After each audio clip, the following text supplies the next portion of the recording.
ಸುಮಾರು 2000 ವರ್ಷಗಳ ಕಾಲ ಇತಿಹಾಸವಿರುವ ನಮ್ಮ ಕನ್ನಡವೆಂದರೆ ಬರೀ ಭಾಷೆಯಲ್ಲ, ಅದು ನಮ್ಮ ಪರಂಪರೆ ಮತ್ತು ಸಂಸ್ಕೃತಿ. ನಾವಾಡುವ ನುಡಿಯೇ ಕನ್ನಡ ನುಡಿ, ಚಿನ್ನದ ನುಡಿ, ಸಿರಿಗನ್ನಡ ನುಡಿ. ನಾವಿರುವ ತಾಣವೇ ಗಂಧದ ಗುಡಿ, ಅಂದದ ಗುಡಿ, ಚೆಂದದ ಗುಡಿ.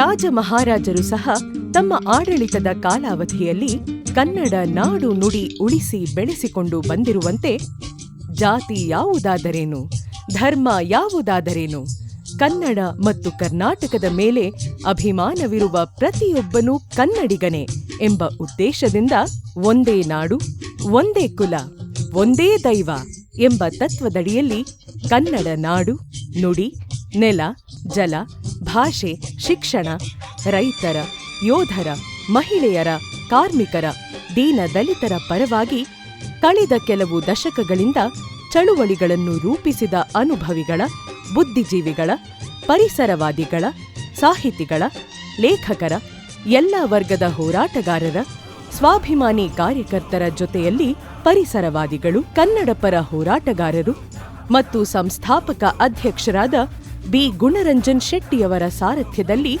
ನಮ್ಮ ಕರ್ನಾಟಕ ರಾಜ್ಯದ ಎಲ್ಲ 31 ಜಿಲ್ಲೆಗಳಲ್ಲಿ ಲಕ್ಷಾಂತರ ಕಾರ್ಯಕರ್ತರನ್ನು ಒಳಗೊಂಡಿರುವ ನಮ್ಮ ಜಯ ಕರ್ನಾಟಕ ಜನಪರ ವೇದಿಕೆಯು ಜನರಿಂದ, ಜನರಿಗಾಗಿ, ಜನರಿಗೋಸ್ಕರ ಎಂಬ ಆಲೋಚನೆಯೊಂದಿಗೆ ಪರಿಸರ, ಅರಣ್ಯ, ವನ್ಯಜೀವಿಗಳ ಸಂರಕ್ಷಣೆಯ ಮುಖ್ಯ ಉದ್ದೇಶದ ಜೊತೆಯಲ್ಲಿ ನಾಡು, ನುಡಿಗೆ ಧಕ್ಕೆ ಬಂದಾಗ ಹೋರಾಟ ಕಟ್ಟಿ ಕನ್ನಡಿಗನ ಬದುಕು ಹಸನಾಗಿಸುವ ಪ್ರಾಮಾಣಿಕ ಪ್ರಯತ್ನಗಳ ಜೊತೆ ರಾಜಿರಹಿತ ಹೋರಾಟಗಳನ್ನು ಮಾಡಿಕೊಂಡು ಸಂವಿಧಾನ ಮತ್ತು ಕಾನೂನುಬದ್ಧವಾಗಿ ಕರ್ನಾಟಕದ ಸೇವಾ ಕೈಂಕರ್ಯದಲ್ಲಿ ಸಾಗುತ್ತಿರುವ ಜಯ ಕರ್ನಾಟಕ ಜನಪರ ವೇದಿಕೆಯು ಬರೀ ಒಂದು ಸಂಘಟನೆಯಲ್ಲ, ಅದು ಸಂಘಟನಾತ್ಮಕ ಶಕ್ತಿಗಳ ಕುಟುಂಬ.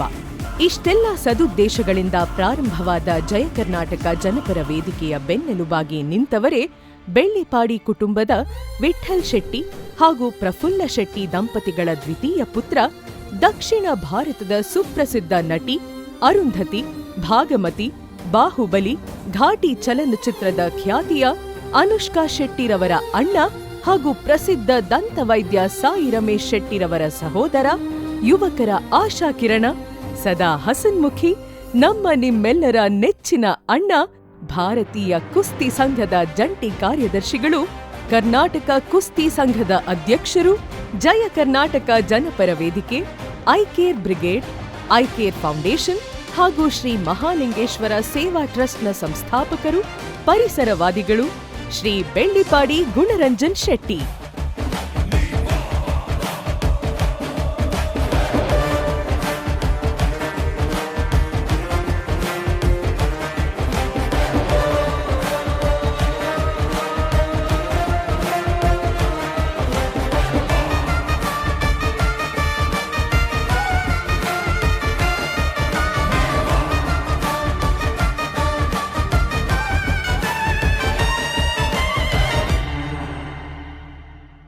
ಎರಡು 2020 ಮೊದಲ ಕೋವಿಡ್ ಅಲೆಯನ್ನ ಯಾರು ತಾನೇ ಮರೆಯಲು ಸಾಧ್ಯ? ಈ ಸಮಯದಲ್ಲಿ ಸಾಕಷ್ಟು ಜನರ ಬದುಕು ಸೂತ್ರ ಹರಿದ ಗಾಳಿಪಟವಾಗಿ ಹೋಗಿತ್ತು. ಒಂದು ಕಡೆ ಶೀಘ್ರಗತಿಯಲ್ಲಿ ಹರಡುತ್ತಿದ್ದ ಕೊರೋನಾ, ಇನ್ನೊಂದು ಕಡೆ ಲಾಕ್ಡೌನ್, ಜೀವನ ನಡೆಸೋದೇ ಕಷ್ಟವಾಗಿ ಹೋಗಿತ್ತು. ನೊಂದ ಕೆಲವು ಜನ ಆತ್ಮಹತ್ಯೆಗೆ ಶರಣಾದ್ರು. ಜನರ ಈ ಪರಿಸ್ಥಿತಿಯನ್ನ ನೋಡಿ ಅಸಹಾಯಕ ಜನರ ಕಷ್ಟಕ್ಕೆ, ನೋವಿಗೆ ಸ್ಪಂದಿಸಲೆಂದು ಶ್ರೀ ಗುಣರಂಜನ್ ಶೆಟ್ಟಿರವರ ಮಾರ್ಗದರ್ಶನದಲ್ಲಿ ಅಕ್ಟೋಬರ್ 2, 2020 ಹೊರನಾಡು ಅನ್ನಪೂರ್ಣೇಶ್ವರಿ ತಾಯಿಯ ಆಶೀರ್ವಾದದೊಂದಿಗೆ ಜನರಿಂದ, ಜನರಿಗಾಗಿ, ಜನರಿಗೋಸ್ಕರ ಅನ್ನುವ ಆಲೋಚನೆಯೊಂದಿಗೆ ಭಾರತದ ಸಂವಿಧಾನದ ನಿಯಮದಂತೆ ಪ್ರಾರಂಭವಾಗಿದ್ದೇ ನಮ್ಮ ಜಯ ಕರ್ನಾಟಕ ಜನಪರ ವೇದಿಕೆ. ಲಾಕ್ಡೌನ್ನಿಂದ ಬಳಲಿದ್ದ ಜನತೆಯ ಬೆನ್ನಿಗೆ ನಿಂತ ಜಯ ಕರ್ನಾಟಕ ಜನಪರ ವೇದಿಕೆ ಅಕ್ಷಯ ಪಾತ್ರೆ ಸಂಸ್ಥೆಯವರೊಂದಿಗೆ ಜೊತೆಗೂಡಿ ಬಡವರಿಗೆ, ನಿರಾಶ್ರಿತರಿಗೆ, ಮಂಗಳಮುಖಿಯರಿಗೆ, ಸ್ಮಶಾನದಲ್ಲಿ ವಾಸಿಸುವವರಿಗೆ, ಕೊಳೆಗೇರಿಗಳಲ್ಲಿ ವಾಸಿಸುವವರಿಗೆ ಸರಿಸುಮಾರು 75,000 ಆಹಾರದ ಕಿಟ್, ಔಷಧೀಯ ಕಿಟ್ ನೀಡಿ ತನ್ನ ಸಾಮಾಜಿಕ ಕಳಕಳಿಯನ್ನ ಮೆರೆಯುತ್ತೆ. ಜಯ ಕರ್ನಾಟಕ ಜನಪರ ವೇದಿಕೆ ಪ್ರಾರಂಭದಿಂದಲೂ ಪರಿಸರಮುಖಿ ಕೆಲಸಗಳನ್ನ ಮಾಡಿಕೊಂಡು ಬರುತ್ತಿದೆ. ಐಕೇರ್ ಬ್ರಿಗೇಡ್ ಹಾಗೂ ಐಕೇರ್ ಫೌಂಡೇಶನ್ನ ಸಹಯೋಗದೊಂದಿಗೆ ವಿಶ್ವ ಪರಿಸರ ದಿನಾಚರಣೆ, ಗಾಂಧಿ ಜಯಂತಿ, 75ನೇ ವರ್ಷದ ಅಮೃತ ಮಹೋತ್ಸವ ದಿನಗಳಂದು ಮನೆಗೊಂದು ಮರ, ಊರಿಗೊಂದು ಕೆರೆ, ಜಯ ಕರ್ನಾಟಕ ಜನಪರ ವೇದಿಕೆಯ ನಡೆ ನಿಸರ್ಗದ ಕಡೆ ಅನ್ನುವ ಅಭಿಯಾನದೊಂದಿಗೆ ರಾಜ್ಯದ ನಾನಾ ಜಿಲ್ಲೆಗಳಲ್ಲಿ 100 ಕೆರೆಗಳ ಹೂಳೆತ್ತಿಸಿ ಕೆರೆಯ ಅಂಗಳವನ್ನು ಸ್ವಚ್ಛಗೊಳಿಸಿ ಅಲ್ಲಿ ಲಕ್ಷಾಂತರ ಗಿಡಗಳನ್ನ ನೆಡಲಾಯಿತು. ಕೆಲವು ವಿಶೇಷ ದಿನಗಳಲ್ಲಿ ರಾಜ್ಯದ ನಾನಾ ಜಿಲ್ಲೆಗಳಲ್ಲಿರುವ ಸರ್ಕಾರಿ ಆಸ್ಪತ್ರೆ, ಸರ್ಕಾರಿ ಕಚೇರಿಗಳ ಹಾಗೂ ಪೊಲೀಸ್ ಸ್ಟೇಷನ್ ಸುತ್ತ ಗಂಧದ ಗಿಡಗಳನ್ನ ನೆಡಲಾಯಿತು. ಇನ್ನು ಸರ್ಕಾರಿ ಗೋಮಾಳ, ಗುಂಡುತೋಪುಗಳು, ಕೆರೆಕಟ್ಟೆಗಳ ಜಾಗಗಳು ಕಳ್ಳರ ಪಾಲಾಗದಂತೆ ಸರ್ಕಾರದ ಸಹಯೋಗದೊಂದಿಗೆ ಗೋಮಾಳದ ಜಾಗಗಳಲ್ಲಿ ಗಿಡಗಳನ್ನ ನೆಟ್ಟು ಅವುಗಳ ಆರೈಕೆ ಮಾಡಿಕೊಂಡು ಬರುತ್ತಿದೆ ನಮ್ಮ ಜಯ ಕರ್ನಾಟಕ ಜನಪರ ವೇದಿಕೆ. ಇನ್ನು ಬೆಂಗಳೂರಿನ ಆನೇಕಲ್ ತಾಲೂಕಿನ ಮರಸೂರು ಗ್ರಾಮದಲ್ಲಿ ವಿವಿಧ ಬಗೆಯ ಸಾವಿರಾರು ಗಿಡಗಳನ್ನು ನೆಡುವ ಮೂಲಕ ಭೈರವ ವನವನ್ನು ನಿರ್ಮಿಸಲಾಯಿತು. ಈ ವೇಳೆ ಆಗಸದಿಂದ ಧರೆಗಿಳಿದ ವರುಣದೇವ ಈ ಪರಿಸರಮುಖಿ ಕಾರ್ಯವನ್ನು ಮೆಚ್ಚಿ ಆಶೀರ್ವದಿಸಿದ್ದು ವಿಶೇಷವಾಗಿತ್ತು. ಈ ಗಿಡ ನೆಡುವ ಕಾರ್ಯದಲ್ಲಿ ಪಕ್ಷಿಗಳನ್ನ ಗಮನದಲ್ಲಿ ಇಟ್ಟುಕೊಂಡು ಹೆಚ್ಚಾಗಿ ಹಣ್ಣಿನ ಗಿಡಗಳನ್ನ ನೆಟ್ಟಿದ್ದು ವಿಶೇಷ. ಇನ್ನು ಸುತ್ತಮುತ್ತಲಿನ ಶಾಲಾ ಕಾಲೇಜುಗಳ ವಿದ್ಯಾರ್ಥಿನಿಗಳನ್ನ ಸೇರಿಸಿಕೊಂಡು ಗಿಡ ನೆಡುವ ಕಾರ್ಯಕ್ರಮ ಮಾಡಿ ಮುಂದಿನ ಪೀಳಿಗೆಗೆ ಪರಿಸರದ ಮಹತ್ವವನ್ನ ತಿಳಿಸಲಾಯಿತು. ಪರಿಸರಮುಖಿ ಕೆಲಸ ಅಂದ್ರೆ ಬರೀ ಗಿಡ ನೆಟ್ರೆ ಆಗಲ್ಲ, ಬೆಳೆದು ನಿಂತ ಮರದ ಸಂರಕ್ಷಣೆಯೂ ಅತ್ಯಗತ್ಯ. ಬೆಂಗಳೂರು ನಗರದಲ್ಲಿ ಖಾಸಗಿ ಉದ್ಯಮಗಳ ತಮ್ಮ ಸ್ವಾರ್ಥ ಮತ್ತು ವಾಣಿಜ್ಯ ವ್ಯವಹಾರದ ಉದ್ದೇಶಗಳಿಗಾಗಿ ಕಾನೂನು ಬಾಹಿರವಾಗಿ ಮರಗಳಿಗೆ ಅಳವಡಿಸಿರುವ ಮೊಳೆ, ಸ್ಟಾಪ್ಲರ್ ಪೆನ್, ಜಾಹೀರಾತು ಫಲಕ, ಕಬ್ಬಿಣಗಳ ಸಲಾಕೆ ಮತ್ತು ಇತ್ಯಾದಿ ಅಡೆತಡೆಗಳನ್ನು ನಿರ್ಮಿಸಿ ಮರಗಳಿಗೆ ಹಾನಿ ಉಂಟು ಮಾಡುತ್ತಿರುವುದನ್ನು ಗಮನಿಸಿದ ಜಯ ಕರ್ನಾಟಕ ಜನಪರ ವೇದಿಕೆ, ಐಕೇರ್ ಬ್ರಿಗೇಡ್, ಐಕೇರ್ ಫೌಂಡೇಶನ್ನ ಸಹಯೋಗದೊಂದಿಗೆ ಬೆಂಗಳೂರಿನ ಇಂದಿರಾನಗರದ 100 ಅಡಿ ರಸ್ತೆಯ ಪಕ್ಕದಲ್ಲಿ ಇರುವ 100 ಮರಗಳ ಸಂರಕ್ಷಣೆಗೆ ಪಣ ತೊಟ್ಟು ಮರಗಳಿಗೆ ಹೊಡೆದಿದ್ದ ಮೊಳೆ, ಕಬ್ಬಿಣದ ಸರಳು, ಮರಗಳಿಗೆ ಸುತ್ತಿದ್ದ ಕೇಬಲ್, ತಂತಿಗಳನ್ನ ತೆಗೆದು ಪೆಟ್ಟಾದ ಜಾಗಗಳಿಗೆ ಆರೈಕೆ ಮಾಡಲಾಯಿತು. ಮರಗಳನ್ನು ರಕ್ಷಿಸಿ ಪರಿಸರವನ್ನು ಉಳಿಸುವ ನಿಟ್ಟಿನಲ್ಲಿ ವೃಕ್ಷೋ ರಕ್ಷತಿ ರಕ್ಷಿತಃ ಎಂಬ ಅಭಿಯಾನದಡಿಯಲ್ಲಿ ವೃಕ್ಷಗಳಿಗೆ ರಕ್ಷಣೆ ನೀಡುವ ಉದ್ದೇಶದಿಂದ ಆಯೋಜಿಸಿದ್ದ ಈ ಕಾರ್ಯಕ್ರಮಕ್ಕೆ ಕನ್ನಡ ಚಿತ್ರ ಜಗತ್ತಿನ ಸುಪ್ರಸಿದ್ಧ ಸಂಗೀತ ನಿರ್ದೇಶಕರು ಹಾಗೂ ಗಾಯಕರೂ ಆದ ಶ್ರೀ ಗುರುಕಿರಣ್ ರವರು ಹಾಗೂ ಅವರ ಪತ್ನಿ ಪಲ್ಲವಿ ಗುರುಕಿರಣ್ ಅವರು ಸಾಥ್ ನೀಡಿದ್ದು ವಿಶೇಷವಾಗಿತ್ತು. ಇನ್ನು ಇತ್ತೀಚಿನ ದಿನಗಳಲ್ಲಿ ಬೆಂಗಳೂರು ಕಾಂಕ್ರೀಟ್ಮಯ ಆಗುತ್ತಿದೆ. ಇದರಿಂದ ಸಮಾಜದಲ್ಲಿ ನೀರಿನ ಅಭಾವ ಹೆಚ್ಚಾಗುತ್ತಿದೆ. ನೀರಿನ ಅಭಾವದಿಂದ ಕೆಲವರು ಸಾಮಾಜಿಕ ಜಾಲತಾಣಗಳಲ್ಲಿ ಬಾಯ್ಕಾಟ್ ಬೆಂಗಳೂರು ಅನ್ನೋ ಅಭಿಯಾನವನ್ನ ಕೂಡ ಶುರು ಮಾಡಿಕೊಂಡಿದ್ರು. ಆದ್ರೆ ಪರಿಸರ ನಮಗೆ ಬೇಕಾದಷ್ಟು ನೀರನ್ನ ಮಳೆಯ ಮೂಲಕ ಕೊಡುತ್ತೆ. ಅದನ್ನ ನಾವು ಉಳಿಸಿಕೊಳ್ಳಬೇಕು ಅನ್ನೋ ತಿಳುವಳಿಕೆಯನ್ನ ಜನರಲ್ಲಿ ಮೂಡಿಸಲು ಜಯ ಕರ್ನಾಟಕ ಜನಪರ ವೇದಿಕೆಯು ರಾಜ್ಯದ ನಾನಾ ಭಾಗದಲ್ಲಿ ರೂಟ್ ಆಫ್ ದ ಮ್ಯಾಟರ್ ಅಭಿಯಾನ ಪ್ರಾರಂಭಿಸಿ ರಸ್ತೆಯ ಅಕ್ಕಪಕ್ಕದಲ್ಲಿನ ಮರಗಳ ಬುಡದಲ್ಲಿ 200ರಿಂದ 300 ಲೀಟರ್ ಮಳೆ ನೀರು ನಿಲ್ಲುವ ವ್ಯವಸ್ಥೆ ಮಾಡಿ ಮಳೆ ನೀರನ್ನ ಹೇಗೆ ಸಂರಕ್ಷಿಸಿ ಸಂಗ್ರಹಣೆ ಮಾಡೋದು ಅನ್ನೋದನ್ನ ತೋರಿಸಿಕೊಟ್ಟಿತ್ತು. ಇದನ್ನೇ ಹೇಳೋದು. ಸೆಟ್ ಅನ್ ಎಕ್ಸಾಂಪಲ್ ಅಂತ ಅಂದ್ರೆ ಅದು ಹಾಗಿರ್ಬೇಕು, ಇದು ಹೀಗಿರ್ಬೇಕು ಅನ್ನೋದಲ್ಲ. ತಾವೇ ರಸ್ತೆಗಿಳಿದು ಮಾಡುವುದೇ ನಿಜವಾದ ಸಂಘಟನೆಯ ಕಾರ್ಯ ಅಂತ ತೋರಿಸಿಕೊಟ್ಟಿದ್ದು ನಮ್ಮ ಜಯ ಕರ್ನಾಟಕ ಜನಪರ ವೇದಿಕೆ.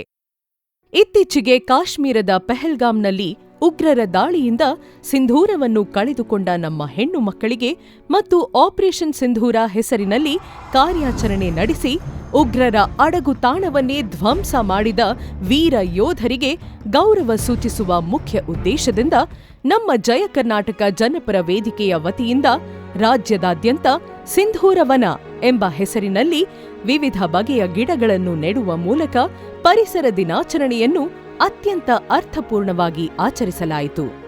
ಮಹಿಳೆಯರನ್ನ ಗೌರವ ಭಾವದಿಂದ ಪೂಜಿಸುವಂತಹ ನಮ್ಮ ಭಾರತ ದೇಶದಲ್ಲಿ ಆಗಾಗ್ಗೆ ಕಾಮ ಪಿಶಾಚಿಗಳ ಅಟ್ಟಹಾಸಕ್ಕೆ ಸಾಕಷ್ಟು ಹೆಣ್ಣು ಮಕ್ಕಳ ಬದುಕು ನುಚ್ಚುನೂರಾಗುತ್ತಿದೆ. ಇಂತಹ ಸಂದರ್ಭದಲ್ಲಿ ನೊಂದ ಹೆಣ್ಣು ಮಕ್ಕಳ ಹಾಗೂ ಅವರ ಕುಟುಂಬಕ್ಕೆ ಬೆಂಬಲವಾಗಿ ನಿಂತು ಪ್ರತಿಭಟನೆಯ ಮೂಲಕ ಅವರಿಗೆ ನ್ಯಾಯ ಒದಗಿಸಿಕೊಡುವ ಕೆಲಸ ಮಾಡುತ್ತಿದೆ ನಮ್ಮ ಜಯ ಕರ್ನಾಟಕ ಜನಪರ ವೇದಿಕೆ. ಇದಕ್ಕೆ ಹೇಳೋದು, ಜಯ ಕರ್ನಾಟಕ ಜನಪರ ವೇದಿಕೆ ಬರೀ ಒಂದು ಸಂಘಟನೆ ಅಲ್ಲ, ಅದು ಒಂದು ಕುಟುಂಬ ಅಂತ. ಜಯ ಕರ್ನಾಟಕ ಜನಪರ ವೇದಿಕೆ ಅಂದ್ರೆ ಭ್ರಷ್ಟ ಸರ್ಕಾರಿ ಅಧಿಕಾರಿಗಳಿಗೆ ಸಿಂಹ ಸ್ವಪ್ನವೇ ಸರಿ. ಇದಕ್ಕೆ ಉದಾಹರಣೆ, ಬೆಂಗಳೂರಿನ ಮಹಾಲಕ್ಷ್ಮಿ ಲೇಔಟ್ನಲ್ಲಿ ಒಂದು ಹೆಣ್ಣು ಮಗುವಿಗೆ ಹೈಟೆನ್ಷನ್ ತಂತಿ ತಗುಲಿ ಆಸ್ಪತ್ರೆಯಲ್ಲಿ ಅಸುನೀಗುತ್ತಾಳೆ. ಆದ್ರೆ ಆಸ್ಪತ್ರೆಗೆ ಯಾವುದೇ ಬೆಸ್ಕಾಂ ಅಧಿಕಾರಿಗಳು ಬರೋದೇ ಇಲ್ಲ. ಆಗ ಜಯ ಕರ್ನಾಟಕ ಜನಪರ ವೇದಿಕೆಯು ಬೆಸ್ಕಾಂ ಅಧಿಕಾರಿಗಳ ನಿರ್ಲಕ್ಷ್ಯತೆಯನ್ನ ಖಂಡಿಸಿ ಬೆಸ್ಕಾಂ ಕಚೇರಿಯ ಮುಂದೆ ತೀವ್ರ ಪ್ರತಿಭಟನೆ ಮಾಡಿ ಆ ಹೆಣ್ಣು ಮಗಳ ಕುಟುಂಬಕ್ಕೆ ಸರ್ಕಾರದಿಂದ 5 ಲಕ್ಷ ರೂಪಾಯಿ ಪರಿಹಾರ ಕೊಡಿಸುವುದರ ಜೊತೆಗೆ ಬೇಜವಾಬ್ದಾರಿ ಅಧಿಕಾರಿಗಳನ್ನು ಕಾನೂನು ಶಿಕ್ಷೆಗೆ ಗುರಿಪಡಿಸುತ್ತದೆ. ಅದೇ ರೀತಿ ದೇವನಹಳ್ಳಿ ತಾಲೂಕು ದೇವನಾಯಕನಹಳ್ಳಿಯಲ್ಲಿರುವ ಅಲ್ಪಸಂಖ್ಯಾತರ ಮೊರಾರ್ಜಿ ದೇಸಾಯಿ ಶಾಲೆಯಲ್ಲಿ ಶಿಕ್ಷಕನ ನಿರ್ಲಕ್ಷ್ಯದಿಂದ ಪ್ರವಾಸಕ್ಕೆ ತೆರಳಿದಾಗ ಕೆರೆಯಲ್ಲಿ ಈಜಲು ಹೋದ 2 ಮಕ್ಕಳು ನೀರು ಪಾಲಾಗುತ್ತಾರೆ. ಆಗ ರಾತ್ರೋರಾತ್ರಿ ಜಯ ಕರ್ನಾಟಕ ಜನಪರ ವೇದಿಕೆಯ ರಾಜ್ಯಾಧ್ಯಕ್ಷರಾದ ಜೆ. ಶ್ರೀನಿವಾಸ್ ರವರು ತಮ್ಮ ತಂಡದೊಂದಿಗೆ ಸ್ಥಳಕ್ಕೆ ತೆರಳಿ ಆ ಮಕ್ಕಳ ಕುಟುಂಬವನ್ನು ಸಂತೈಸಿ ಶಿಕ್ಷಕ ಹಾಗೂ ಶಾಲಾ ಆಡಳಿತ ಮಂಡಳಿಯ ವಿರುದ್ಧ ಪ್ರತಿಭಟನೆ ಮಾಡುತ್ತಾರೆ. ಇವರ ಈ ಪ್ರತಿಭಟನೆಗೆ ತಬ್ಬಿಬ್ಬಾದ ಆಡಳಿತ ಮಂಡಳಿ ಸರ್ಕಾರದೊಂದಿಗೆ ಮಾತನಾಡಿ 2 ಮಕ್ಕಳ ಕುಟುಂಬಕ್ಕೆ ತಲಾ 5 ಲಕ್ಷ ರೂಪಾಯಿ ಪರಿಹಾರ ಧನ ಕೊಡಿಸುವುದಷ್ಟೇ ಅಲ್ಲದೆ ತಪ್ಪಿತಸ್ಥ ಶಿಕ್ಷಕರ ಮೇಲೆ ಕಾನೂನು ಕ್ರಮವನ್ನು ಜರುಗಿಸಿ ಕೆಲಸದಿಂದ ವಜಾಗೊಳಿಸಲು ಸಫಲವಾಗುತ್ತೆ. ನಮ್ಮವ್ವ ಕಣೋ ಕನ್ನಡ, ನಮ್ ಜೀವ ಕಣೋ ಕನ್ನಡ, ನಾವ್ ಸಿದ್ಧ ಕಣೋ ಪ್ರಾಣ ಕೊಡಕ್ಕೆ ಈ ನೆಲ ಜಲ ನಾಡು ನುಡಿಗೆ. ಇದು ಬರೀ ಒಂದು ಹಾಡಲ್ಲ, ಕನ್ನಡಿಗರ ಮನದಂಗಳದಲ್ಲಿ ಕನ್ನಡಾಂಬೆಯ ಮೇಲಿರುವ ಅಭಿಮಾನ, ಭಕ್ತಿ. ಹೀಗಿರುವಾಗ ಕನ್ನಡಾಂಬೆಯ ಸೆರಗಿಗೆ ಬೆಂಕಿ ಹಚ್ಚಿದರೆ ಸುಮ್ಮನೆ ಇರ್ತೀವಾ? ಖಂಡಿತ ಇಲ್ಲ. ಬೆಳಗಾವಿಯಲ್ಲಿ ಮೂರ್ಖ ಎಂಇಎಸ್ ಪುಂಡರು ಸಂಗೊಳ್ಳಿ ರಾಯಣ್ಣನ ಮೂರ್ತಿಯನ್ನ ವಿಲಕ್ಷಣಗೊಳಿಸಿ ಕನ್ನಡ ಧ್ವಜಕ್ಕೆ ಬೆಂಕಿ ಹಚ್ಚುತ್ತಾರೆ. ಇದರಿಂದ ಕೆರಳಿದ ಕನ್ನಡ ಕಟ್ಟಾಳುಗಳಾದ ಜಯ ಕರ್ನಾಟಕ ಜನಪರ ವೇದಿಕೆಯ ಸಾವಿರಾರು ಕಾರ್ಯಕರ್ತರು ಕರ್ನಾಟಕದ ನಾನಾ ಭಾಗದಲ್ಲಿ ಎಂಇಎಸ್ ಸಂಘಟನೆಯನ್ನ ಸ್ಥಗಿತಗೊಳಿಸಬೇಕು ಹಾಗೂ ಆ ಕೃತ್ಯ ಎಸಗಿದವರನ್ನ ಕೂಡಲೇ ಬಂಧಿಸಬೇಕು ಅಂತ ಒತ್ತಾಯಿಸಿ ಭಾರೀ ಪ್ರತಿಭಟನೆ ಮಾಡಿ ರಾಜ್ಯ ಸರ್ಕಾರಕ್ಕೆ ಚಾಟಿಯೇಟು ನೀಡುತ್ತಾರೆ. ನೂರಾರು ಕಾರುಗಳಲ್ಲಿ ಸಾವಿರಾರು ಕಾರ್ಯಕರ್ತರು ಬೆಳಗಾವಿಗೆ ಹೋಗಿ ಅಲ್ಲಿಯೂ ಬೃಹತ್ ಪ್ರತಿಭಟನೆ ಮಾಡಿದ್ದರು. ಸರ್ಕಾರ ಏನೋ ಎಚ್ಚೆತ್ತುಕೊಂಡಿತು, ಆದ್ರೆ ಎಂಇಎಸ್ ಪುಂಡರ ಆಟ ನಿಲ್ಲೋದಿಲ್ಲ. ಈ ವಿಚಾರವನ್ನ ಅತಿ ಗಂಭೀರವಾಗಿ ತೆಗೆದುಕೊಂಡ ನಮ್ಮ ಜಯ ಕರ್ನಾಟಕ ಜನಪರ ವೇದಿಕೆ ಕೇಂದ್ರ ಸರ್ಕಾರದ ಗಮನವನ್ನ ಈ ವಿಚಾರದ ಕಡೆ ಸೆಳೆಯಲು ದೆಹಲಿ ಚಲೋ ಪ್ರತಿಭಟನೆಯನ್ನ ರೂಪಿಸುತ್ತಾರೆ. ರಾಜ್ಯಾಧ್ಯಕ್ಷರಾದ ಜೆ. ಶ್ರೀನಿವಾಸ್ ರವರ ಮುಂದಾಳತ್ವದಲ್ಲಿ ಜಯ ಕರ್ನಾಟಕ ಜನಪರ ವೇದಿಕೆಯ ಸಾವಿರಾರು ಕಾರ್ಯಕರ್ತರು ದೆಹಲಿಗೆ ಹೋಗಿ ಅಲ್ಲಿನ ಜಂತರ್ ಮಂತರ್ನಲ್ಲಿ ಬೃಹತ್ ಪ್ರತಿಭಟನೆ ಮಾಡಿ ಎಂಇಎಸ್ ಅನ್ನ ತಕ್ಷಣವೇ ಸ್ಥಗಿತಗೊಳಿಸಬೇಕು ಅನ್ನುವ ಅಹವಾಲನ್ನ ಕೇಂದ್ರ ಗೃಹ ಸಚಿವರ ಕಚೇರಿಗೆ ತಲುಪಿಸುತ್ತಾರೆ. उसको वो लोग मनवी को अपसेट नहीं करेगा, कुछ हम लोग का डिमांड क्लियर नहीं हुआ, हम लोग इडी कर्नाटक और पूरा संसदन में हम लोग ब्लैक पट्टी लगा के उसको धिक्कार बोलेगा, क्योंकि लिए हम लोग जनप्रतिनिधि है, उन लोग करने का उनका क्यों उसको देख के बैठा है, उन लोग नहीं बैठने का, उन लोग जनप्रतिनिधि है, कोई जनांग का आदमी लोग का क्या प्रॉब्लम होता है उन लोग का सॉल्यूशन निकालने का है. ಕನ್ನಡ ಭಾಷೆ, ನೆಲ, ನುಡಿಗೆ ತೊಂದರೆ ಕೊಟ್ರೆ ಯಾವ ಹಂತದ ಹೋರಾಟಕ್ಕಾದರೂ ನಾವು ಸೈ ಅನ್ನೋದನ್ನ ತೋರಿಸಿಕೊಟ್ಟಿತ್ತು ನಮ್ಮ ಜಯ ಕರ್ನಾಟಕ ಜನಪರ ವೇದಿಕೆ. ಕನ್ನಡ ತಾಯಿಯನ್ನ ಇಷ್ಟೊಂದು ಆರಾಧಿಸುವ ನಮ್ಮ ಜಯ ಕರ್ನಾಟಕ ಜನಪರ ವೇದಿಕೆಗೆ ಕನ್ನಡ ರಾಜ್ಯೋತ್ಸವ ಅಂದರೆ ಅತಿ ದೊಡ್ಡ ಹಬ್ಬ ಅಂತಾನೆ ಹೇಳಬಹುದು. ಪ್ರತಿ ವರ್ಷವೂ ಕನ್ನಡ ರಾಜ್ಯೋತ್ಸವ ದಿನದಂದು ರಾಜ್ಯದ ನಾನಾ ಭಾಗಗಳಲ್ಲಿ ಕನ್ನಡಾಂಬೆಯ ಧ್ವಜವನ್ನ ಹಾರಿಸಿ ಗೌರವ ಸಲ್ಲಿಸಲಾಗುತ್ತೆ. ಅದೇ ರೀತಿ ಪ್ರತಿ ವರ್ಷ ಬೆಂಗಳೂರಿನ ಮಹಾತ್ಮ ಗಾಂಧಿ ರಸ್ತೆಯಲ್ಲಿರುವ ಜಯ ಕರ್ನಾಟಕ ಜನಪರ ವೇದಿಕೆಯ ಮುಖ್ಯ ಕಚೇರಿಯ ಎದುರು ಕನ್ನಡ ರಾಜ್ಯೋತ್ಸವವನ್ನ ಅದ್ಧೂರಿಯಾಗಿ ಆಚರಿಸಲಾಗುತ್ತೆ. ಮಹಾತ್ಮ ಗಾಂಧಿ ರಸ್ತೆಯುದ್ದಕ್ಕೂ ನಾನಾ ಕಲಾ ತಂಡಗಳೊಂದಿಗೆ ಕನ್ನಡಾಂಬೆಯ ಧ್ವಜ ಹಿಡಿದು ಮೆರವಣಿಗೆ ಮಾಡಲಾಗುತ್ತೆ. ಪ್ರತಿಷ್ಠಿತ ಮಹಾತ್ಮ ಗಾಂಧಿ ರಸ್ತೆಯಲ್ಲಿ ಮೊಟ್ಟ ಮೊದಲ ಬಾರಿ ಕನ್ನಡ ರಾಜ್ಯೋತ್ಸವವನ್ನ ಆಚರಿಸಿದ ಸಂಘಟನೆಯ ಹೆಮ್ಮೆ ನಮ್ಮ ಜಯ ಕರ್ನಾಟಕ ಜನಪರ ವೇದಿಕೆಯ ಪಾಲಿನಲ್ಲಿದೆ. ಇನ್ನು 29 ಅಕ್ಟೋಬರ್ 2021 ಕರ್ನಾಟಕಕ್ಕೆ ಒಂದು ಬಹಳ ಕೆಟ್ಟ ದಿನ ಅಂತಾನೆ ಹೇಳಬಹುದು. ಅಂದು ಕರ್ನಾಟಕ ಸ್ತಬ್ಧವಾಗಿತ್ತು. ಹೌದು, ನಗುಮುಖದ ದೊರೆ, ಕರ್ನಾಟಕ ರತ್ನ, ನಮ್ಮ ನೆಚ್ಚಿನ ಅಪ್ಪು ಅಂದ್ರೆ ಡಾಕ್ಟರ್ ರಾಜ್ಕುಮಾರ್ ರವರ ಪುತ್ರ ಪುನೀತ್ ರಾಜ್ಕುಮಾರ್ ಅವರನ್ನ ಕಳೆದುಕೊಂಡ ದಿನ. ಜೀವಮಾನದಲ್ಲಿ ಅಂತಹ ದಿನ ಬರಲೇಬಾರದಿತ್ತು ಅನ್ನೋದು ಪ್ರತಿಯೊಬ್ಬ ಕನ್ನಡಿಗನ ಅಳಲು. ಆ ದಿನ ಇಡೀ ಕರ್ನಾಟಕವೇ ಶೋಕ ಸಾಗರದಲ್ಲಿ ತೇಲಿ ಹೋಗಿತ್ತು. ಜಯ ಕರ್ನಾಟಕ ಜನಪರ ವೇದಿಕೆ ತಮ್ಮ ಮುಖ್ಯ ಕಚೇರಿಯ ಬೃಹತ್ ಗೋಡೆಯ ಮೇಲೆ ಅಜಾತ ಶತ್ರು ಪುನೀತ್ ರವರ ಭಾವಚಿತ್ರವನ್ನ ಎಲ್ಇಡಿ ಮೂಲಕ ಪ್ರದರ್ಶಿಸಿ ಹಾಗೂ ರ್ಯಾಲಿಯ ಮೂಲಕ ಕಂಠೀರವ ಸ್ಟುಡಿಯೋ ಬಳಿ ತೆರಳಿ ಪುನೀತ್ ರಾಜ್ಕುಮಾರ್ ಅವರ ಪುಣ್ಯ ಭೂಮಿಗೆ ವಿಶೇಷ ಪೂಜೆಯನ್ನು ಸಲ್ಲಿಸುವ ಮೂಲಕ ನಮನ ಸಲ್ಲಿಸಿತು. ಪ್ರತಿ ವರ್ಷ ತಮಿಳುನಾಡಿಗೆ ಅಂಟಿಕೊಂಡಿರುವ ಕರ್ನಾಟಕದ ಗಡಿನಾಡಿನಲ್ಲಿ ಗಡಿನಾಡ ಉತ್ಸವ ಕಾರ್ಯಕ್ರಮವನ್ನ ಅತ್ಯಂತ ವಿಜೃಂಭಣೆಯಿಂದ ಆಚರಿಸಲಾಗುತ್ತೆ. ರಾಜ್ಯಾಧ್ಯಕ್ಷರಾದ ಜೆ. ಶ್ರೀನಿವಾಸರವರ ಮುಂದಾಳತ್ವದಲ್ಲಿ ಹಾಗೂ ಬೆಂಗಳೂರು ನಗರ ಜಿಲ್ಲಾಧ್ಯಕ್ಷರಾದ ಆನೇಕಲ್ ಲೋಕೇಶ್ ರವರ ನೇತೃತ್ವದಲ್ಲಿ ನಡೆಯುವ ಉತ್ಸವದಲ್ಲಿ ಸಾವಿರಾರು ಜನ ಭಾಗವಹಿಸುತ್ತಾರೆ. ಅಷ್ಟೇ ಅಲ್ಲದೆ ಈ ಕಾರ್ಯಕ್ರಮದಲ್ಲಿ ಮೆರವಣಿಗೆ ಮೂಲಕ ನಾನಾ ಕಲಾ ತಂಡಗಳಾದ ಡೊಳ್ಳು ಕುಣಿತ, ಕೀಲುಕುದುರೆ, ಕಂಸಾಳೆ, ಜಾಗಟೆ ತಂಡಗಳ ಪ್ರದರ್ಶನ ನೆರೆದವರ ಮನಸೂರೆಗೊಳಿಸುತ್ತದೆ. ಮೆರವಣಿಗೆಯ ನಂತರ ಕನ್ನಡಾಂಬೆಗೆ ಪೂಜೆ ಸಲ್ಲಿಸಿ ಗಡಿಯ ದ್ವಾರದ ಮೇಲೆ ಕರ್ನಾಟಕ ಧ್ವಜವನ್ನ ಹಾರಿಸಿ ತಾಯಿ ಭುವನೇಶ್ವರಿಗೆ ಜೈಕಾರ ಹಾಕಲಾಗುತ್ತೆ. ತಾಯಿಯಾಗಿ ಆರೈಕೆ ಮಾಡಿ, ಅಕ್ಕ ತಂಗಿಯಾಗಿ ಪ್ರೀತಿ ನೀಡಿ ಹಾಗೂ ಸತಿಯಾಗಿ ನಮ್ಮೊಂದಿಗಿದ್ದು ನಮ್ಮ ಜೀವನವನ್ನ ಪರಿಪೂರ್ಣ ಮಾಡುವ ಹೆಣ್ಣು ಒಂದು ದೊಡ್ಡ ಶಕ್ತಿ. ಅಂತಹ ಶಕ್ತಿಯನ್ನ ಗೌರವಿಸಲು ಪ್ರತಿ ವರ್ಷ ವಿಶ್ವ ಮಹಿಳಾ ದಿನಾಚರಣೆಯಂದು ರಾಜ್ಯ ಮಹಿಳಾ ಘಟಕದ ಅಧ್ಯಕ್ಷರಾದ ಜಿಎಸ್ ಪುಷ್ಪಲತಾ ಹಾಗೂ ಬೆಂಗಳೂರು ಜಿಲ್ಲಾ ಮಹಿಳಾ ಘಟಕದ ಅಧ್ಯಕ್ಷರಾದ ಸುನಂದಾ ರೆಡ್ಡಿ ಅವರ ನೇತೃತ್ವದಲ್ಲಿ ಮಹಿಳಾ ಘಟಕದ ಎಲ್ಲ ಪದಾಧಿಕಾರಿಗಳ ಸಹಕಾರದೊಂದಿಗೆ ಜಯ ಕರ್ನಾಟಕ ಜನಪರ ವೇದಿಕೆಯ ವತಿಯಿಂದ ಹಲವಾರು ಗಣ್ಯರ ಉಪಸ್ಥಿತಿಯಲ್ಲಿ ಕಾರ್ಯಕ್ರಮವನ್ನ ರೂಪಿಸಿ ಸಮಾಜದಲ್ಲಿ ಸಾಧನೆ ಮಾಡಿದ ಸಾಧಕಿಯರನ್ನ ಗುರುತಿಸಿ ಅವರನ್ನ ಸನ್ಮಾನ ಮಾಡುವ ಕಾರ್ಯವನ್ನ ಮಾಡುತ್ತಾ ಬರುತ್ತಿದೆ. ಅಷ್ಟೇ ಅಲ್ಲದೆ ಪ್ರತಿಯೊಂದು ಕಾರ್ಯಕ್ರಮದಲ್ಲಿ ಹೆಣ್ಣು ಮಕ್ಕಳಿಗೆ ಕಾನೂನಿನ ಅರಿವು ಮತ್ತು ಹಕ್ಕುಗಳ ಬಗ್ಗೆ ಜಾಗೃತಿಯನ್ನ ಮೂಡಿಸಲಾಗುತ್ತದೆ. ಗುರುವಿರದ ದಾರಿಯಲ್ಲಿ ಅರಿವಿರದ ಪಯಣ, ಗುರುವಿರುವ ದಾರಿಯಲ್ಲಿ ಗುರಿಯೆಡೆಗೆ ಪಯಣ.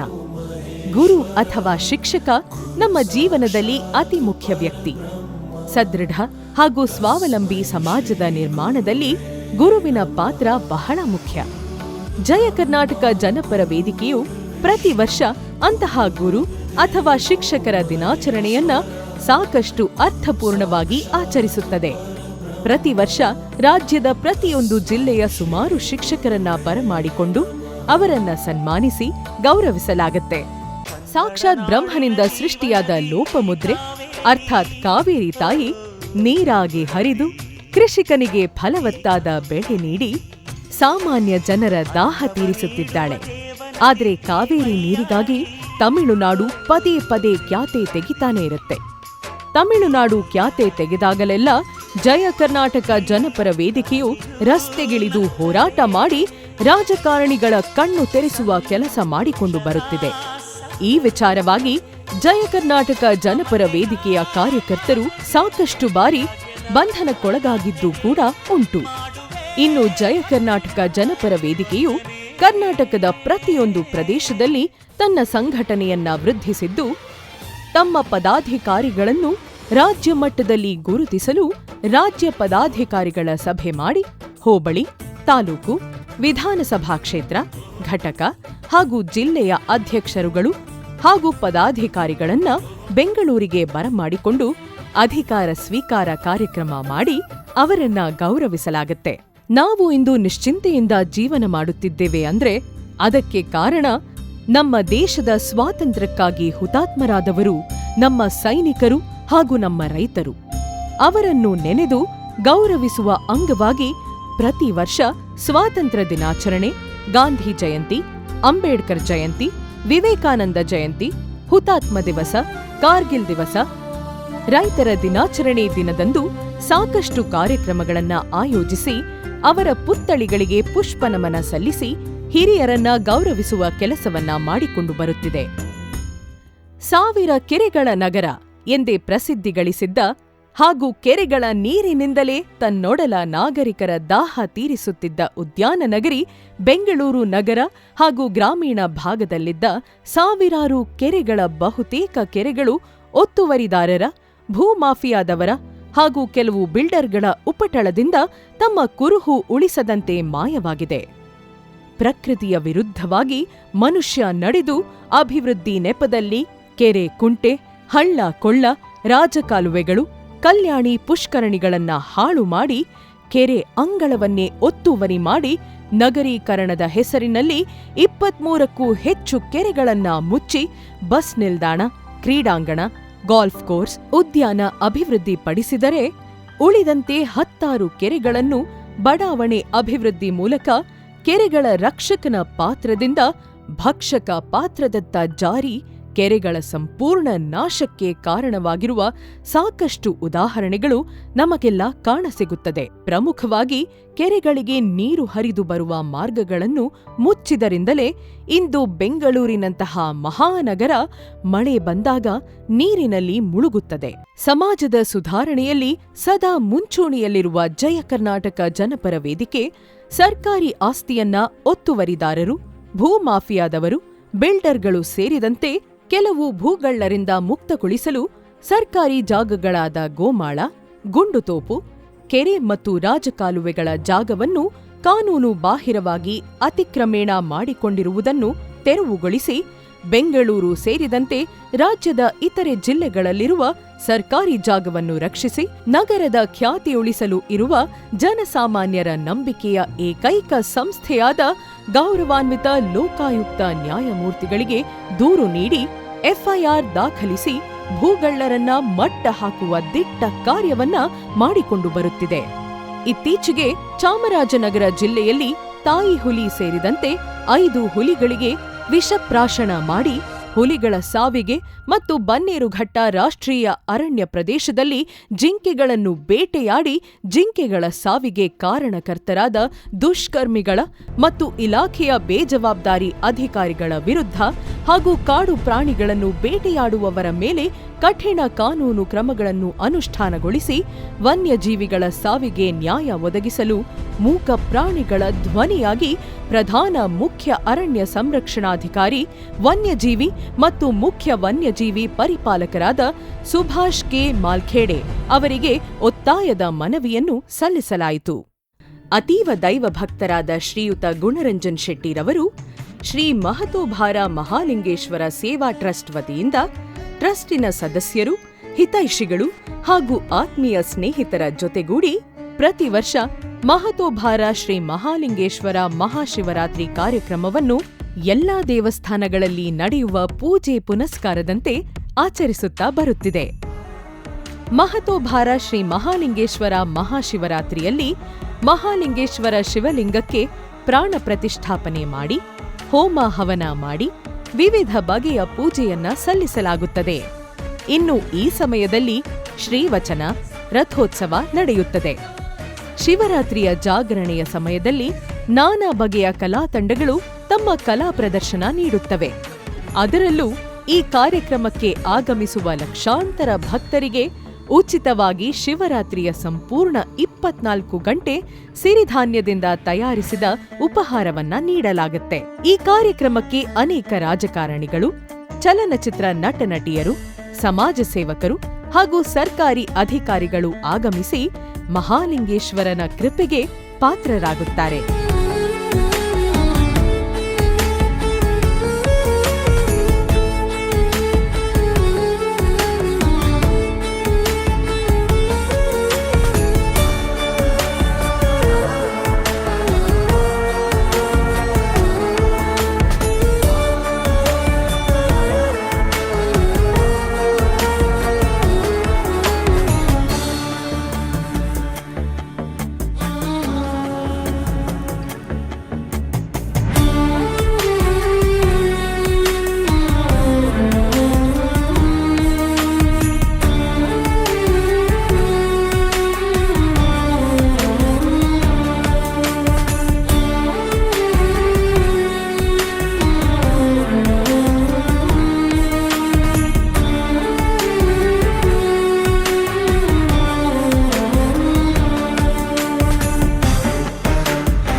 ಮೊದಲಿಂದಲೂ ಕ್ರೀಡೆಯ ಕಡೆ ಒಲವು ಹೊಂದಿರುವ ಶ್ರೀಯುತ ಗುಣರಂಜನ್ ಶೆಟ್ಟಿರವರು ರಾಜ್ಯದ ಹಿರಿಯ ಕುಸ್ತಿಪಟುಗಳ ಹಾಗೂ ಕುಸ್ತಿ ತರಬೇತುದಾರರ ಒತ್ತಾಯದ ಮನವಿಗೆ ಮಣಿದು ಕುಸ್ತಿಪಟುಗಳಿಗೆ ಸರಿಯಾದ ಸೌಕರ್ಯವಿಲ್ಲದೆ ನೆನೆಗುದಿಗೆಗೆ ಬಿದ್ದಿದ್ದ ಕರ್ನಾಟಕದ ಕುಸ್ತಿ ಕ್ರೀಡೆಯನ್ನ ಗಮನಿಸಿ ಇಲ್ಲಿ ಬದಲಾವಣೆಯ ಅವಶ್ಯಕತೆ ಇದೆ ಅನ್ನೋದನ್ನ ಮನಗಂಡು ಕುಸ್ತಿಪಟುಗಳನ್ನ ಉತ್ತೇಜಿಸಲು ಕರ್ನಾಟಕ ರಾಜ್ಯ ಕುಸ್ತಿ ಸಂಘದ ಅಧ್ಯಕ್ಷ ಸ್ಥಾನಕ್ಕೆ ಸ್ಪರ್ಧಿಸಿ ಅಲ್ಲಿ ಜಯಭೇರಿ ಬಾರಿಸಿ ಕರ್ನಾಟಕ ರಾಜ್ಯ ಕುಸ್ತಿ ಸಂಘದ ಅಧ್ಯಕ್ಷ ಸ್ಥಾನವನ್ನ ಅಲಂಕರಿಸುತ್ತಾರೆ.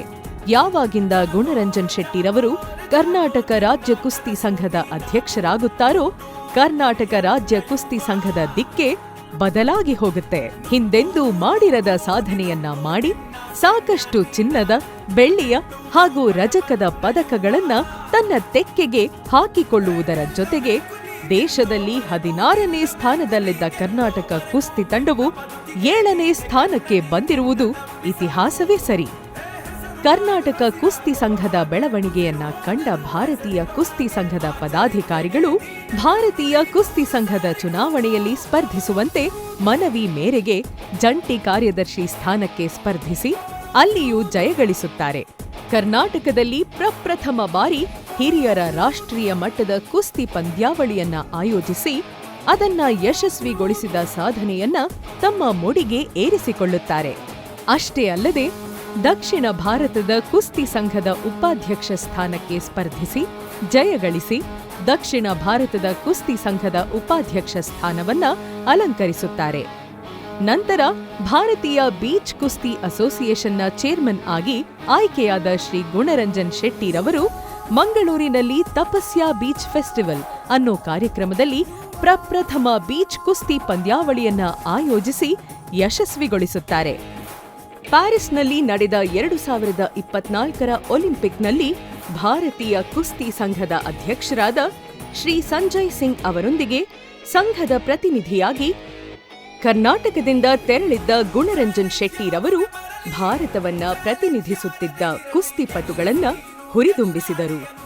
ಅದು ಅಲ್ಲದೆ ಯುನೈಟೆಡ್ ವರ್ಲ್ಡ್ ರೆಸ್ಲಿಂಗ್ನ ಅಧ್ಯಕ್ಷರಾದ ನೆನಾರ್ಡ್ ಲ್ಯಾಲೋಬೆಕ್ ಅವರನ್ನು ಹಾಗೂ ಅನೇಕ ಅಧಿಕಾರಿಗಳನ್ನು ಭೇಟಿ ಮಾಡಿ ಕುಸ್ತಿಯನ್ನ ಇನ್ನೂ ಮೇಲೆತ್ತರಕ್ಕೆ ತೆಗೆದುಕೊಂಡು ಹೋಗುವ ಬಗ್ಗೆ ಸಾಕಷ್ಟು ಸಮಯ ಸಮಾಲೋಚನೆ ನಡೆಸಿದರು. ಒಲಿಂಪಿಕ್ಸ್ನಲ್ಲಿ ಭಾಗಿಯಾಗಿದ್ದ ಸಂದರ್ಭದಲ್ಲಿ ಅವರು ಹೆಸರಾಂತ ಅಂಬಾನಿ ಸಂಸ್ಥೆಯ ಮುಖ್ಯಸ್ಥರಾದ Nita Ambani, Indian Olympic Association ಅಧ್ಯಕ್ಷರಾದ PT Usha, ambassador of India Javed Ashraf, JSW ಗ್ರೂಪ್ನ ಚೇರ್ಮನ್ ಪಾರ್ಕ್ ಜಿಂದಾಲ್ ರವರನ್ನು ಹಾಗೂ ಅನೇಕ ಗಣ್ಯರನ್ನು ಭೇಟಿ ಮಾಡಿ ಅವರೊಂದಿಗೂ ಸಮಾಲೋಚನೆ ನಡೆಸಿದ್ದರು. ಇದೇ ವೇಳೆ ಭಾರತಕ್ಕೆ ಚಿನ್ನ, ಬೆಳ್ಳಿ ಹಾಗೂ ಕಂಚಿನ ಪದಕವನ್ನು ತಂದುಕೊಟ್ಟ ಜಾವ್ಲಿನ್ ಎಸೆತದ ನೀರಜ್ ಚೋಪ್ರಾ, ಶೂಟಿಂಗ್ ವಿಭಾಗದ ಮನು ಬಾಕರ್, ಹಾಕಿ ತಂಡದ ಪಿಆರ್ ಶ್ರೀಜೇಶ್ ಹಾಗೂ ಇತರೆ ಕ್ರೀಡಾಪಟುಗಳನ್ನು ಅಭಿನಂದಿಸಿ ಶುಭ ಕೋರಿದರು. ಕಜಕಿಸ್ತಾನ್ನಲ್ಲಿ ನಡೆದ ಅಂತಾರಾಷ್ಟ್ರೀಯ ಕುಸ್ತಿ ಚಾಂಪಿಯನ್ಶಿಪ್ಗೆ ಆಯ್ಕೆಯಾದ ದಾವಣಗೆರೆಯ ಕುಸ್ತಿಪಟು ತಿಮ್ಮೇಶಿ ಜಿಎಂ ದಿನನಿತ್ಯ ಕುಸ್ತಿಯಲ್ಲಿ ಉತ್ತಮ ತರಬೇತಿಯನ್ನು ಪಡೆದು ಹೆಚ್ಚಿನ ಪರಿಶ್ರಮ ಪಟ್ಟಿದ್ದರಿಂದ ಇಂದು ಚಿನ್ನದ ಪದಕವನ್ನು ಪಡೆದು ಹಲವಾರು ಯುವ ಕುಸ್ತಿಪಟುಗಳಿಗೆ ಮಾದರಿಯಾಗುವುದರ ಜೊತೆಗೆ ಕರ್ನಾಟಕದ ಕೀರ್ತಿ ಪತಾಕೆಯನ್ನು ಹೆಚ್ಚಿಸಿದ ದಾವಣಗೆರೆಯ ತಿಮ್ಮೇಶಿ ಅವರನ್ನು ಕರ್ನಾಟಕ ಕುಸ್ತಿ ಸಂಘದ ಅಧ್ಯಕ್ಷರಾದ ಬಿ ಗುಣರಂಜನ್ ಶೆಟ್ಟಿ ಮತ್ತು ಪದಾಧಿಕಾರಿಗಳು ಸನ್ಮಾನಿಸಿ ಅಂತಾರಾಷ್ಟ್ರೀಯ ಮಟ್ಟದಲ್ಲಿ ಭಾಗವಹಿಸಲು ಪಾಸ್ಪೋರ್ಟ್ ಸೇರಿದಂತೆ ಸಕಲ ವ್ಯವಸ್ಥೆಯನ್ನು ಮಾಡಿಕೊಟ್ಟರು. ನಿವೃತ್ತ ಕುಸ್ತಿಪಟುಗಳು ಹಲವು ಸಮಸ್ಯೆಗಳಿಂದ ತಮ್ಮ ನಿವೃತ್ತ ಭತ್ಯೆಯನ್ನು ಪಡೆಯಲು ಸಾಧ್ಯವಾಗದೆ ಪರಿತಪಿಸುವ ಸಮಯದಲ್ಲಿ ಕರ್ನಾಟಕ ಕುಸ್ತಿ ಸಂಘವು ನಿವೃತ್ತ ಕುಸ್ತಿಪಟುಗಳ ಪಿಂಚಣಿ ಸಮಸ್ಯೆಯನ್ನು ಬಗೆಹರಿಸಿ ನೆರವಾದುದರಿಂದ ನಿವೃತ್ತ ಕುಸ್ತಿಪಟುಗಳು ಪ್ರಶಂಸೆಯನ್ನು ವ್ಯಕ್ತಪಡಿಸಿದರು. ನಮಸ್ಕಾರ, ನಾನು ಆಸಿಫ್ ಅಲಿ ಖಾನ್ ಫೆಲರ್, ಮಧ್ಯ ಕರ್ನಾಟಕ, ಹರಿಯಾದ ಮಾತಾಡ್ತಿದ್ದೀನಿ. ಇವತ್ತು ಗುಣರಂಜನ್ ಶೆಟ್ರು ಸಾಹೇಬ್ರಿಗೆ ತುಂಬಾ ನಮಸ್ಕಾರ, ಧನ್ಯವಾದಗಳು. ಯಾಕಂದ್ರೆ ನೋಡಿ, ನಮಗೆ ಪಿಂಚನು ಈ ಕುಸ್ತಿ ಆಡಿದ್ವಲ್ಲ, ಅದರಿಂದ ನಾವು ಬಿಟ್ಟು ಅಲ್ಲ, ಈಗ 55 ವರ್ಷ ನಮಗೆ. ಇವಾಗ ನಮಗೆ ಶೆಟ್ರ್ ಇದಲ್ಲ, ನಮಗೆ ಪಿಂಚಣಿದು ಸೆಕ್ಷನ್ ಮಾಡಿದ್ದಾರೆ. ಇಡೀ ಕರ್ನಾಟಕ ರಾಜ್ಯಕ್ಕೆ ಒಳ್ಳೆ ಅಧ್ಯಕ್ಷರು. ದೇವ್ರು ನಿಮಗೆ ಆರೋಗ್ಯ ಆಯುಷ್ಯ ಎಲ್ಲ ಕೊಡ್ಲಿ, ದೇವ್ರು ನಿಮಗೆ 100 ವರ್ಷ ವಯಸ್ಕೊಳ್ಳಿ ಸರ್. ಸಾಂಸ್ಕೃತಿಕ ನಗರಿ ಮೈಸೂರಿನ ನಾಡದೇವತೆ ಚಾಮುಂಡೇಶ್ವರಿ ದೇವಿಯ ಸನ್ನಿಧಿಯಲ್ಲಿ ವಿಶ್ವವಿಖ್ಯಾತ ದಸರಾ ಮಹೋತ್ಸವವನ್ನು ಮುಖ್ಯಮಂತ್ರಿಗಳಾದ ಸನ್ಮಾನ್ಯ ಶ್ರೀ ಸಿದ್ದರಾಮಯ್ಯನವರ ನೇತೃತ್ವದಲ್ಲಿ ಚಾಮುಂಡೇಶ್ವರಿ ದೇವಿಗೆ ವಿಶೇಷ ಪೂಜೆಯನ್ನು ಸಲ್ಲಿಸಿ ಪುಷ್ಪಾರ್ಚನೆ ಮಾಡುವ ಮೂಲಕ ದಸರಾ ಹಾಗೂ ಕುಸ್ತಿ ಕ್ರೀಡಾಕೂಟವನ್ನು ಉದ್ಘಾಟಿಸಿ ಚಾಲನೆ ನೀಡಲಾಯಿತು. ಮೈಸೂರು ದಸರಾ ಹಾಗೂ ಕುಸ್ತಿ ಕ್ರೀಡಾಕೂಟದ ಅಭೂತಪೂರ್ವ ಉದ್ಘಾಟನಾ ಸಮಾರಂಭದಲ್ಲಿ ನಮ್ಮೆಲ್ಲರ ಹೆಮ್ಮೆಯ ನಾಯಕರಾದ ಶ್ರೀ ಬಿ ಗುಣರಂಜನ್ ಶೆಟ್ಟಿಯವರು ಭಾಗವಹಿಸಿ ಮೈಸೂರು ದಸರಾ ಹಾಗೂ ಕುಸ್ತಿ ಕ್ರೀಡೆ ಯಶಸ್ವಿಯಾಗಿ ನಡೆಯಲಿ ಎಂದು ತಾಯಿ ಚಾಮುಂಡೇಶ್ವರಿ ದೇವಿಯಲ್ಲಿ ಪ್ರಾರ್ಥಿಸಿ ಕುಸ್ತಿಪಟುಗಳಿಗೆ ಶುಭ ಕೋರಿದರು. ಈ ಉದ್ಘಾಟನಾ ಸಮಾರಂಭದಲ್ಲಿ ಕರ್ನಾಟಕ ಸರ್ಕಾರದ ಸಚಿವರು, ಶಾಸಕರು, ಅಧಿಕಾರಿಗಳು, ಸಾಹಿತಿಗಳು, ಲೇಖಕರು, ಕನ್ನಡಪರ ಚಿಂತಕರು, ಕ್ರೀಡಾಪಟುಗಳು ಸೇರಿದಂತೆ ಕರ್ನಾಟಕ ಕುಸ್ತಿ ಸಂಘದ ಪದಾಧಿಕಾರಿಗಳು ಉಪಸ್ಥಿತರಿದ್ದರು. ಜಯ ಕರ್ನಾಟಕ ಜನಪರ ವೇದಿಕೆಯು ಕ್ರಿಕೆಟ್, ವಾಲಿಬಾಲ್, ಕಬಡ್ಡಿ ಪಂದ್ಯಾವಳಿಗಳನ್ನು ಆಯೋಜಿಸಿ ಯಶಸ್ವಿಗೊಳಿಸಿದೆ. ಇನ್ನು ಪುತ್ತೂರಿನ ಶಾಸಕರಾದ ಅಶೋಕ್ ಕುಮಾರ್ ರೈರವರೊಂದಿಗೆ ಜೊತೆಗೂಡಿದ ಗುಣರಂಜನ್ ಶೆಟ್ಟಿ ಮತ್ತು ಸುಪ್ರಸಿದ್ಧ ಸಂಗೀತ ನಿರ್ದೇಶಕರಾದ ಗುರುಕಿರಣ್ ಬೆಂಗಳೂರು ಕಂಬಳ ಸಮಿತಿ ರಚಿಸಿ ಕರ್ನಾಟಕದ ಕರಾವಳಿಯ ಜನಪ್ರಿಯ ಕ್ರೀಡೆಯಾದ ಕಂಬಳ ಅಂದ್ರೆ ಕೋಣಗಳ ಓಟವನ್ನ ಬೆಂಗಳೂರು ಮಹಾನಗರದಲ್ಲಿ ಆಯೋಜಿಸಲು ಅರಮನೆ ಮೈದಾನವನ್ನ ಗುರುತಿಸುತ್ತಾರೆ. ಮೊದಲಿಗೆ ಅರಮನೆ ಮೈದಾನದಲ್ಲಿ ಕರೆ ಪೂಜೆ ಅಂದರೆ ಕಂಬಳ ಓಟದ ಕರೆ ತಯಾರಿಗೆ ಗುದ್ದಲಿ ಪೂಜೆ ನೆರವೇರಿಸುತ್ತಾರೆ. ಈ ಗುದ್ದಲಿ ಪೂಜೆಯನ್ನ ಬೆಂಗಳೂರು ಕಂಬಳ ಸಮಿತಿಯ ಉಪಾಧ್ಯಕ್ಷರು, ಕರ್ನಾಟಕ ಸರ್ಕಾರದ ಉಪಮುಖ್ಯಮಂತ್ರಿಗಳಾದ ಶ್ರೀ ಡಿ.ಕೆ. ಶಿವಕುಮಾರ್ ಅವರೊಂದಿಗೆ ಸಂಘದ ಗೌರವಾಧ್ಯಕ್ಷರಾದ ಬಂಜಾರ ಪ್ರಕಾಶ್ ಶೆಟ್ಟಿಯವರು ನೆರವೇರಿಸಿದ್ದು ವಿಶೇಷ. ನಂತರ ಅರಮನೆ ಮೈದಾನದಲ್ಲಿ 2 ದಿನಗಳ ಕಾಲ ಬೆಂಗಳೂರು ಕಂಬಳವನ್ನ ಆಯೋಜಿಸುತ್ತಾರೆ. ಈ ಬೆಂಗಳೂರು ಕಂಬಳಕ್ಕೆ ಸುಮಾರು 160ಕ್ಕೂ ಹೆಚ್ಚು ಕೋಣಗಳ ಜೋಡಿಗಳು ಆಗಮಿಸಿದ್ದವು. ಈ ಬೆಂಗಳೂರು ಕಂಬಳ ಕಾರ್ಯಕ್ರಮಕ್ಕೆ ಕರ್ನಾಟಕ ಸರ್ಕಾರದ ಮುಖ್ಯಮಂತ್ರಿಗಳಾದ ಶ್ರೀ ಸಿದ್ದರಾಮಯ್ಯ, ಉಪಮುಖ್ಯಮಂತ್ರಿಗಳಾದ ಶ್ರೀ ಡಿ.ಕೆ. ಶಿವಕುಮಾರ್, ಮಾಜಿ ಮುಖ್ಯಮಂತ್ರಿಗಳಾದ ಶ್ರೀ ಬಿ.ಎಸ್. ಯಡಿಯೂರಪ್ಪ, ಸ್ಪೀಕರ್ ಶ್ರೀ ಯು.ಟಿ. ಖಾದರ್ ಸೇರಿದಂತೆ ಹಾಲಿ ಹಾಗೂ ಮಾಜಿ ಸಚಿವರು, ಶಾಸಕರು, ಭಾರತೀಯ ಹಾಗೂ ಕನ್ನಡ ಚಿತ್ರರಂಗದ ಸುಪ್ರಸಿದ್ಧ ನಾಯಕ ನಟ ನಟಿಯರು, ಕ್ರೀಡಾಪಟುಗಳು ಆಗಮಿಸಿ ಬೆಂಗಳೂರು ಕಂಬಳದ ಶೋಭೆ ಹೆಚ್ಚಿಸಿದರು. 2 ದಿನ ನಡೆದ ಬೆಂಗಳೂರು ಕಂಬಳಕ್ಕೆ ಸರಿಸುಮಾರು 13 ಲಕ್ಷ ಜನ ಸಾಕ್ಷಿಯಾಗಿದ್ದು ಮನೋರಂಜನೆ ಕಾರ್ಯಕ್ರಮ ಅತ್ಯಂತ ಅದ್ಭುತವಾಗಿತ್ತು. ಬೆಂಗಳೂರು ಕಂಬಳ ಇತಿಹಾಸದ ಪುಟ ಸೇರಿಕೊಂಡಿತು. ಈ ಯಶಸ್ಸಿನಲ್ಲಿ ನಮ್ಮ ಜಯ ಕರ್ನಾಟಕ ಜನಪರ ವೇದಿಕೆಯ ಕುಟುಂಬದ ಸದಸ್ಯರು ಭಾಗಿಯಾಗಿದ್ದು ನಾವೆಲ್ಲರೂ ಹೆಮ್ಮೆ ಪಡುವಂತದ್ದು. ಅಬ್ಬಾ, ಆಡು ಮುಟ್ಟದ ಸೊಪ್ಪಿಲ್ಲ, ಜಯ ಕರ್ನಾಟಕ ಜನಪರ ವೇದಿಕೆ ಮಾಡದ ಕಾರ್ಯಗಳಿಲ್ಲ. ಕಷ್ಟದ ಸಮಯದಲ್ಲಿ ಪ್ರತಿಯೊಬ್ಬರ ನೋವಿಗೆ ಸ್ಪಂದಿಸಿ ಕನ್ನಡ ನಾಡು ನುಡಿ ಜಲಕ್ಕೆ ತನ್ನ ಅಗಾಧ ಸೇವೆಯನ್ನ ಸಲ್ಲಿಸುತ್ತಿರುವ ಜಯ ಕರ್ನಾಟಕ ಜನಪರ ವೇದಿಕೆಯ ಸಂಸ್ಥಾಪಕ ಅಧ್ಯಕ್ಷರಾದ ಶ್ರೀಯುತ ಬಿ ಗುಣರಂಜನ್ ಶೆಟ್ಟಿ ಅವರಿಗೆ ದೇವರು ಸದಾ ಸುಖ, ಶಾಂತಿ, ನೆಮ್ಮದಿ, ಆರೋಗ್ಯ, ಇನ್ನೂ ಹೆಚ್ಚಿನ ಆಯಸ್ಸು ಮತ್ತು ಸಮೃದ್ಧಿಯನ್ನು ಕರುಣಿಸಲಿ ಎಂದು ಜಯ ಕರ್ನಾಟಕ ಜನಪರ ವೇದಿಕೆಯ ಸಮಸ್ತ ಕುಟುಂಬದ ವತಿಯಿಂದ ಶುಭ ಹಾರೈಸುತ್ತಾ ಕೋಟಿ ಕೋಟಿ ನಮನಗಳನ್ನು ಸಲ್ಲಿಸುತ್ತೇವೆ.